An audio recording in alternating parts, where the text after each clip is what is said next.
여러분 안녕하십니까? 광주 MBC 뉴스투데이 시작합니다. 먼저 오늘의 주요 뉴스입니다.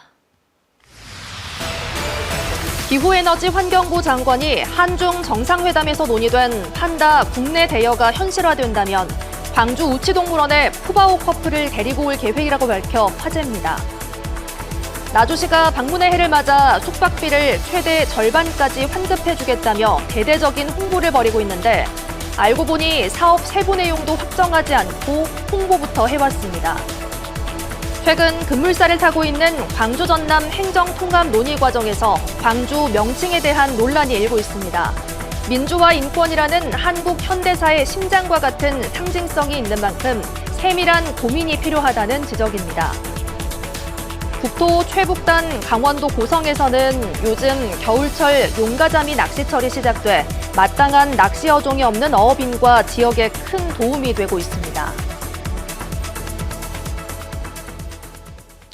광주의 공공문화예술기관 가운데 핵심 부서 팀장이 반년 사이 3번이나 바뀐 곳이 있습니다. 디지털 융합예술 창작과 교육의 거점인 광주 미디어아트 플랫폼 이야기인데요. 인력 규모와 재정 상황도 넉넉지 않습니다. 유네스코 미디어아트 창의도시라는 이름에 걸맞는 개선책이 필요해 보입니다. 보도에 박수인 기자입니다. 광주 미디어아트 플랫폼 지맵이 올해부터 시작한 청년융합예술 작가전입니다.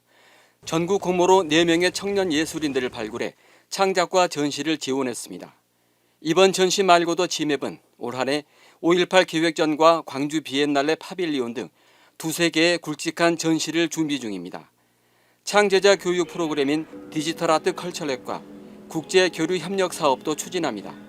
이 사업들을 수행하는데 광주시가 책정한 예산은 13억 4천만 원. 전체 예산 35억 4천만 원 가운데 시설 관리비와 인건비 등 고정 비용을 뺀 액수입니다. 전시 예산은 7억 4천만 원으로 작년보다 8,700만 원 줄었습니다. 컬처랩 예산도 절반으로 줄었다가 정부 예산을 확보해 작년 수준을 유지했습니다. 인력 구조도 문제입니다. 지맵은 대표인 센터장이 사무관급인 5급 사업소다 보니 인력과 재정이 넉넉지 않습니다. 전시팀과 관리팀 2개의 팀에 광주시에서 파견된 공무원 6명과 학예연구사 3명이 업무를 수행합니다. 전시와 교육을 담당하는 전시팀장은 광주시의 잦은 인사 때문에 지난 반년 사이 사람이 3번이나 바뀌었습니다. 전시 기획과 창제작 실무를 담당하는 학예연구사도 3명 중 1명은 프로젝트 단위로 채용하는 기간제 직원입니다. 하루가 다르게 기술이 발전하고 영역이 확장되는 융합예술 전문 기관이라기엔 업무의 전문성과 연속성을 유지하기 어려운 구조입니다. 유네스코 미디어아트 창의 도시의 거점으로서 광주 전남의 문화 경쟁력을 높이기 위해서는 지맵의 체계적인 조직 구성과 위상이 강화되어야 합니다. 지맵은 이를 위해 공립 미디어 전문 미술관으로 등록하는 방안을 모색하고 있습니다. 문체부의 미술관 공모 사업 지원을 받아서 인력과 재정의 어려움을 조금이라도 덜고 미디어아트 창의도시 거점으로서 위상도 강화하려는 의도입니다. 이런 지맵의 구상에 대해 광주시는 신중한 입장인 것으로 전해졌습니다. MBC 뉴스 박수인입니다. 밤사이 눈이 내리면서 눈이 쌓여 있습니다. 현재 특보 상황 보시면 전남 한평 지역에만 대설주의보가 남아있는 상황입니다만 오늘까지도 서해안 지역을 중심으로 최고 7cm에 달하는 많은 눈이 내릴 수 있겠습니다. 동부 남해안을 제외한 그 밖에 광주와 전남 지역에서도 오늘 1에서 3cm가량의 눈 소식 들어있습니다. 연일 눈이 내리면서 도로가 꽁꽁 얼어 있습니다. 출근길 교통안전과 보행안전에 각별히 주의하시길 바라겠습니다. 북쪽 찬 공기가 계속해서 유입되고 있습니다만 어제보단 추위가 덜할 것으로 보입니다. 광주의 오늘 출근길 기온 영하 6도 안팎으로 어제 같은 시각보다 2도가량 높게 시작했고요. 한낮 기온은 특히 5도 안팎으로 어제보다 5, 6도가량 높은 기온 예상됩니다. 날씨 정보였습니다. 한중 정상회담 이후 광주 우치동물원에 판다를 들여오기 위한 실무 협상이 이어지고 있습니다. 정부는 우치동물원의 시설이 판다 사육에 적합한지 현장 점검에 나섰는데요. 이 자리에서 푸바오의 재입국 가능성까지 언급되면서 시민들의 기대감도 커지고 있습니다. 천홍희 기자가 취재했습니다. 김성환 기후에너지 환경부 장관이 광주 우치동물원 현장 점검에 나섰습니다. 중국과 판다 대여 협상이 진행되는 가운데 우치동물원이 사육시설을 갖출 수 있는지 현장을 확인하는 겁니다. 김 장관은 호의적인 분위기에서 중국과 논의하고 있다며 특히 시민들의 큰 사랑을 받았던 푸바오를 다시 데려올 수 있도록 협상하고 있다고 밝혔습니다. 적극적으로 가급적이면 푸바오와 그 남자친구가 올 수 있도록 노력해볼 예정입니다. 판다가 올 경우를 대비해서 광주시는 우치동물원 입구 근처 4,300제곱미터 규모의 빈 땅을 판다 관람시설 조성 후보지로 검토하고 있습니다. 동물원 입구와 가까워서 접근성이 좋고 자연 서식지와 유사한 사육 환경을 만들 수 있을 것으로 보고 있습니다. 광주시는 시민들이 잘 다니지 않는 이 공간을 활용해서 야외 방사장과 주전시관 등 판다 관련 종합시설을 만든다는 계획입니다. 광주시는 판다가 우치동물원에 오면 판다 보러 광주 간다는 말이 나올 수 있을 정도로 관광 효과가 클 것으로 기대하고 있습니다. 다만 시설 조성과 유지에 막대한 비용이 드는 만큼 국비 지원이 필요하다는 입장입니다.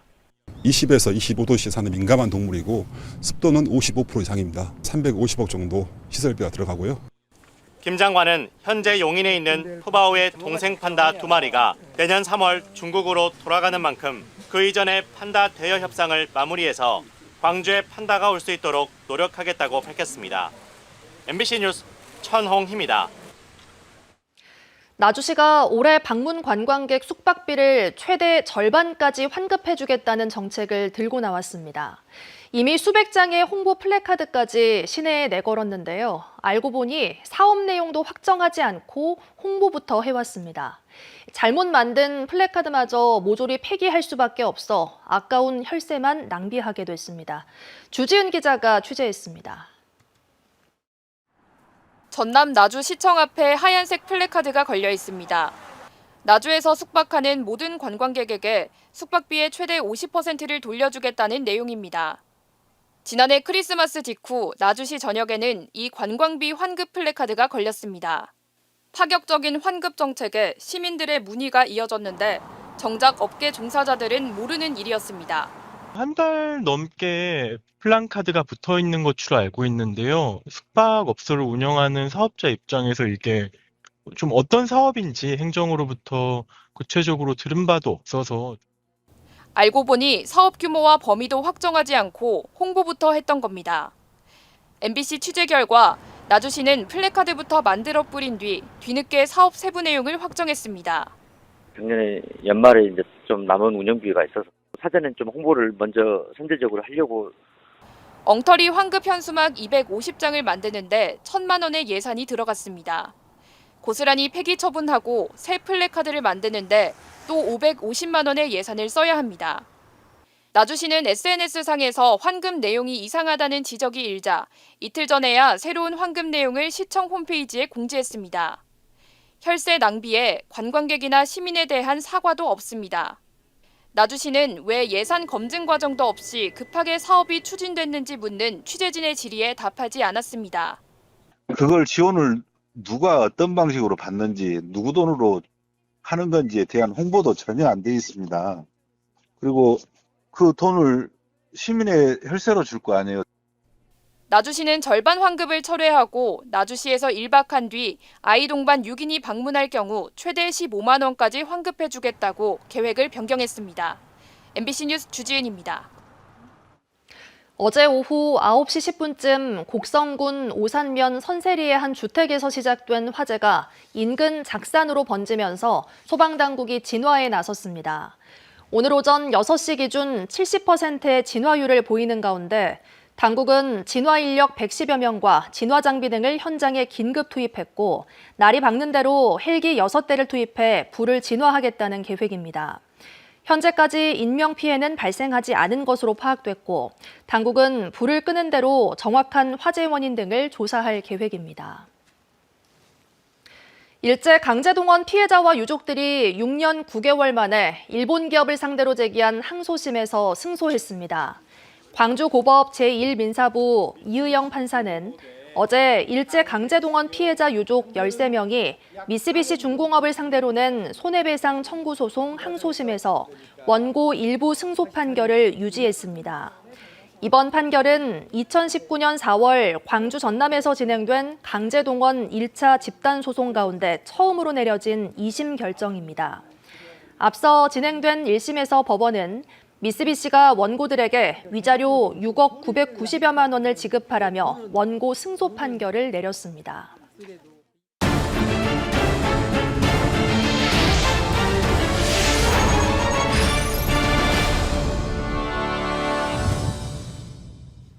광주라는 지역명은 단순히 행정구역을 지칭하는 것을 넘어 민주화 인권이라는 한국 현대사의 심장과도 같은 상징성을 품고 있습니다. 최근 급물살을 타고 있는 광주 전남 행정통합 논의 과정에서 광주의 정체성을 어떻게 지키고 계승할 것인지가 핵심 화두로 떠올랐습니다. 시민사회가 제안한 정책 과제들을 박승환 기자가 정리했습니다. 대한민국 민주주의의 성지이자 아시아 문화 중심 도시 광주. 광주 전남 행정통합 논의가 본격화되면서 반세기 넘도록 쌓아온 광주라는 브랜드와 도시 정체성을 어떻게 보존할 것인가가 최대 과제로 부상했습니다. 시민사회는 단순히 인구를 합치고 덩치를 키우는 효율성 논리에 매몰될 경우 광주가 가진 세계사적 가치가 희석될 수 있다고 걱정했습니다. 광주라는 이 도시 행정기구를 해체함으로써 그 광주도의 정체성을 잃어버리는 것이 정말 옳은 것인지, 이것이 가지는 세계적 의미에 대해서 너무 우리가 가볍게 여기고 있지는 않은지 충분히 질문을 던져야 한다고 생각합니다. 여기에 실질적인 자치주권의 분배 문제도 더해졌습니다. 통합 이후 광주의 5개 자치구가 재정적으로 소외되지 않도록 촘촘한 배분 규칙을 만들고 읍면동장 주민추천제 등 풀뿌리 자치를 강화해 시민들이 주인 대접을 받는 안방 설계도가 선행되어야 한다는 지적입니다. 중앙정부 재정을 지방으로 내려오는 부분에 대해서는 놀라울 정도로 자세한 요구를 하고 있는데 내부 배분에 대해서는 그런 것이 없다. 정부로부터 파격적인 권한을 가져오는 것만큼이나 광주의 정신을 계승하고 주민의 목소리를 담아낼 내실 있는 설계가 강조되기도 했습니다. 단순한 물리적 결합을 넘어 광주의 자긍심을 미래 자산으로 승화시키는 일, 그것이 광주 전남 행정통합이 마주한 가장 본질적인 숙제라고 참석자들은 입을 모았습니다. MBC 뉴스 박승환입니다. 구복규 화순 군수가 이번 6.3 지방선거에 불출마를 선언했습니다. 구 군수는 화순에서 열린 국민과의 대화에서 군수로서 할 수 있는 일을 다 했고 그동안 화순이 발전에 좋은 평가를 받은 만큼 남은 임기 동안 최선을 다하고 물러나겠다고 밝혔습니다. 앞서 구 군수는 민주당 당원 모집 과정에서 주소 허위 기재 등 불법 행위가 적발돼 당원 자격 정지 2년의 징계를 확정받았습니다. 청장직 사퇴를 번복하고 3선 도전 가능성까지 열어둔 문인 북구청장에 대한 비판의 목소리가 커지고 있습니다. 김대원, 김동찬, 문상필, 조호권 등 광주 북구청장 출마 예정자들은 어제 공동 성명서를 내고 선거 판도와 정치 환경 변화에 따라 약속을 뒤집는 행태는 공인의 자세가 아니라고 비판했습니다. 그러면서 구정이 우선인지 개인의 정치적인 선택이 우선인지 주민들은 묻고 있다며 책임 있는 입장을 밝힐 것을 요구했습니다. 가축 분유를 무단으로 버리고 환경이 오염되는 것을 막기 위해 전자관리 시스템이 도입됐습니다. 도입된 지 6년이 지났지만 현장에서는 제대로 지켜지지 않고 있고 지자체의 관리 감독도 허술한 것으로 드러났습니다. 보도에 김단비 기자입니다. 가축 분유를 액상 비료로 만들어 논에 뿌리는 한 조합법인입니다. 2023년 규정대로 액비 반입량과 살포량을 전자 시스템에 기록하지 않아 이듬해 과태료 처분을 받았습니다. 관계자는 누락된 건 맞지만 정확한 이유는 확인이 필요하다고 밝혔습니다. 관련법에 따르면 분유나 비료를 배출, 운반하거나 논에 살포하는 업체는 정해진 기한 내 주고받은 이력을 전자 시스템에 입력해야 합니다. 1년치 자료가 누락되는 동안 고흥군은 모르고 있었습니다. 그리고 업체에게 비료 살포 보조금으로 2억 원을 지급했습니다. 문제는 이뿐만이 아닙니다. 고흥군 전체 액체 비료 살포량 자료에도 오류가 있는 것으로 확인됐습니다.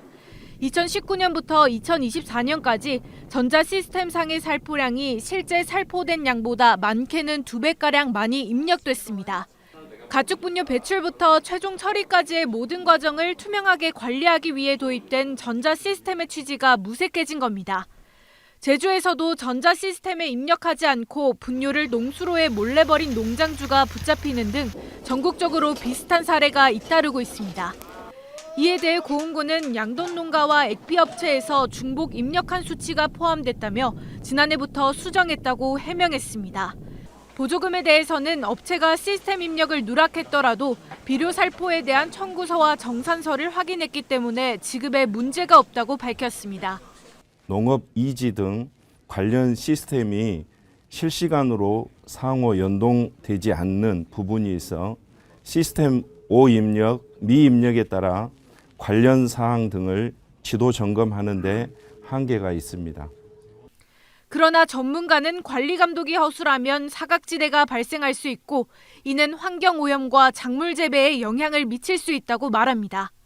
또 위치 추적 장치가 없는 장비를 이용하는 사례도 있는 만큼 제도적 허점을 보완하고 관리 감독을 강화할 필요가 있다는 지적이 나옵니다. MBC 뉴스 김단미입니다.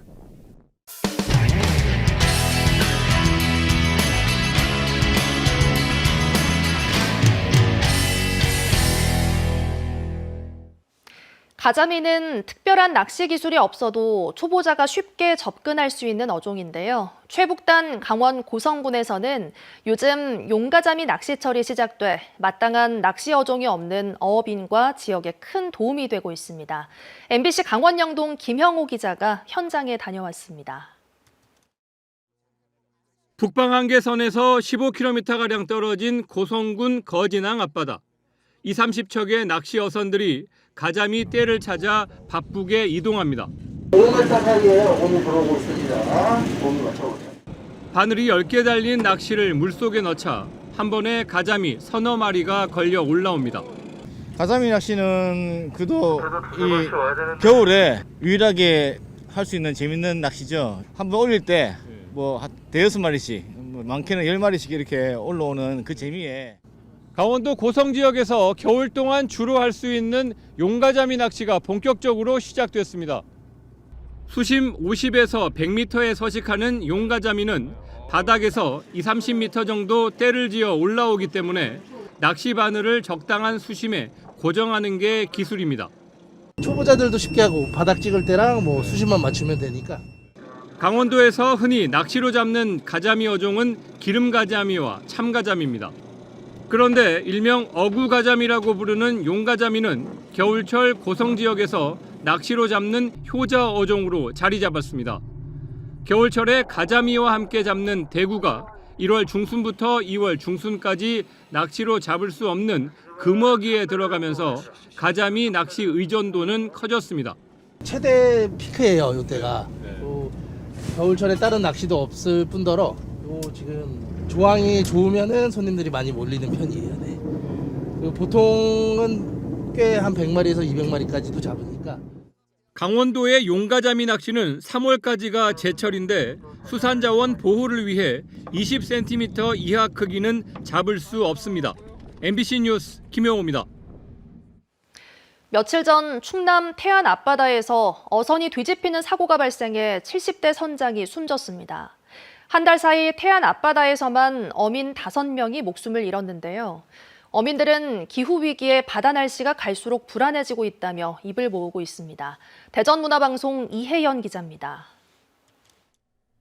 바닷물 위로 밑바닥만 간신히 드러낸 배 한 척. 지난 12일 오전 태안 통계항 앞바다에서 양식장으로 향하던 4톤급 어선이 뒤집혔습니다.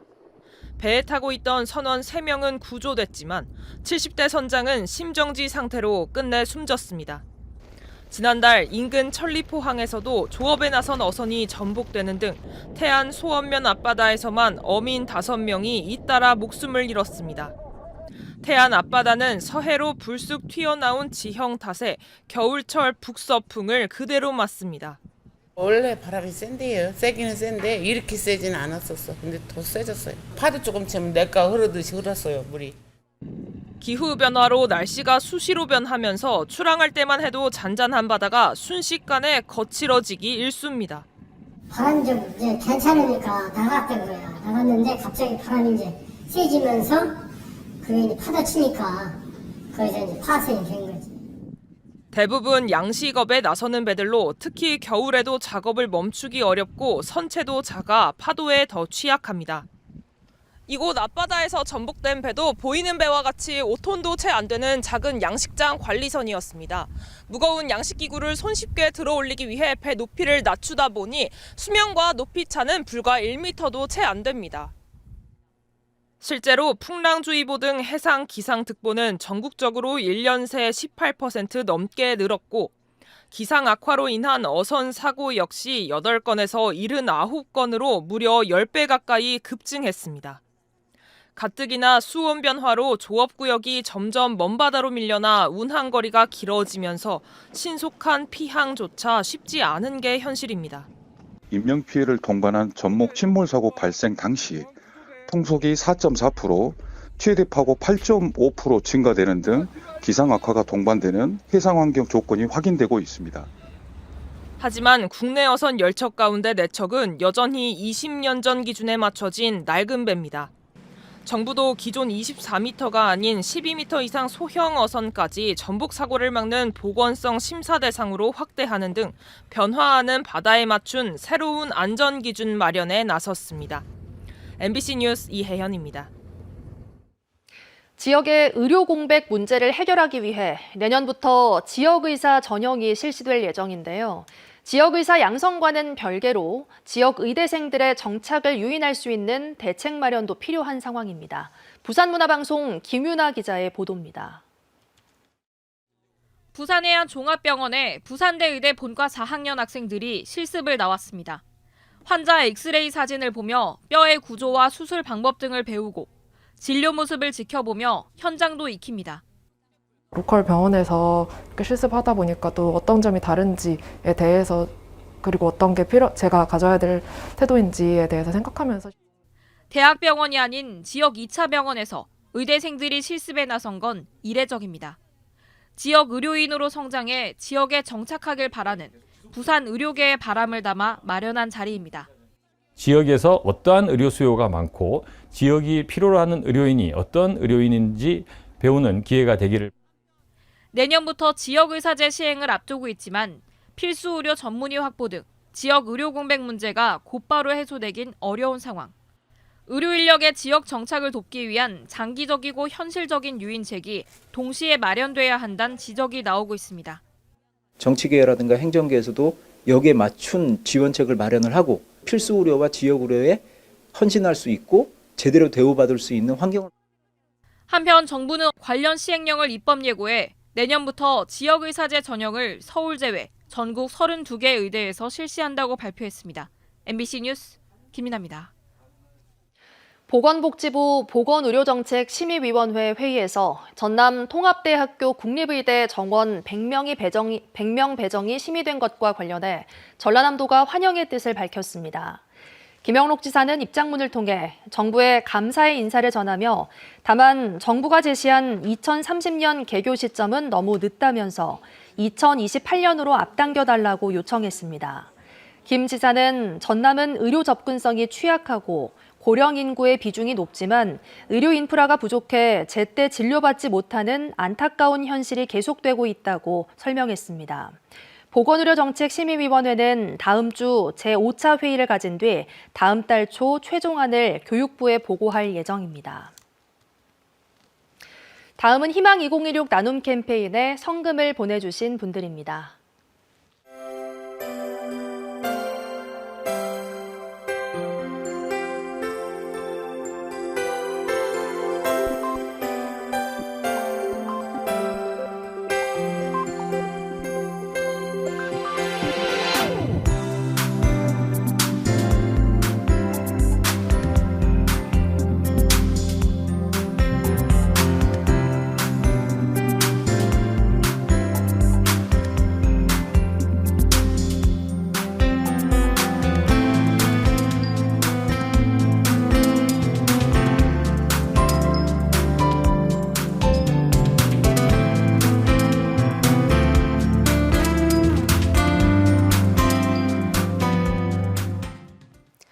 밤사이 눈이 내리면서 눈이 쌓여 있습니다. 현재 전남 한평 지역에만 대설주의보가 발효 중인 가운데 전남 서해안 지역을 중심으로 오늘도 최고 7cm에 달하는 눈이 내릴 수 있겠습니다. 전남 동부 남해안 지역을 제외한 그 밖에 광주와 전남 지역에서도 오늘 1에서 3cm가량의 눈이 예상됩니다.